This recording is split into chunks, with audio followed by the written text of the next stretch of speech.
बिनविरोध निवडणूक होऊ दे असं कुठेही लिहिलं नाहीये असं बावनकुळे यांनी म्हटलंय। बिनविरोध निवडून येणं हा लोकशाहीत चांगला पायंडा आहे असंही बावनकुळे यांनी म्हटलंय। ज्यांना जिथं जायचं तिथं त्यांना जाण्याचा अधिकार आहे, असं कुठलं लिहिलं नाहीये की बिनविरोध होऊ नये। बिनविरोध व्हावं याकरता त्या ठिकाणी निवडणूक आयोगाने संधी दिली आहे आणि त्यामुळे चांगली पायंडा आहे बिनविरोध होण्याचा।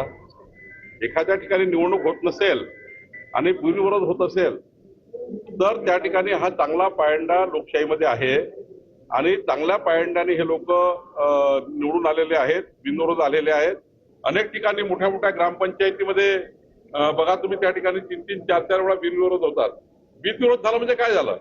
त्यात काही नियमाच्या बाहेर आहे का, की आयोगाच्या नियमाच्या बाहेर आहे, की आयोग त्याला मान्यता नाही आहे? बिनविरोध उलट चांगला आहे लोकशाहीमध्ये।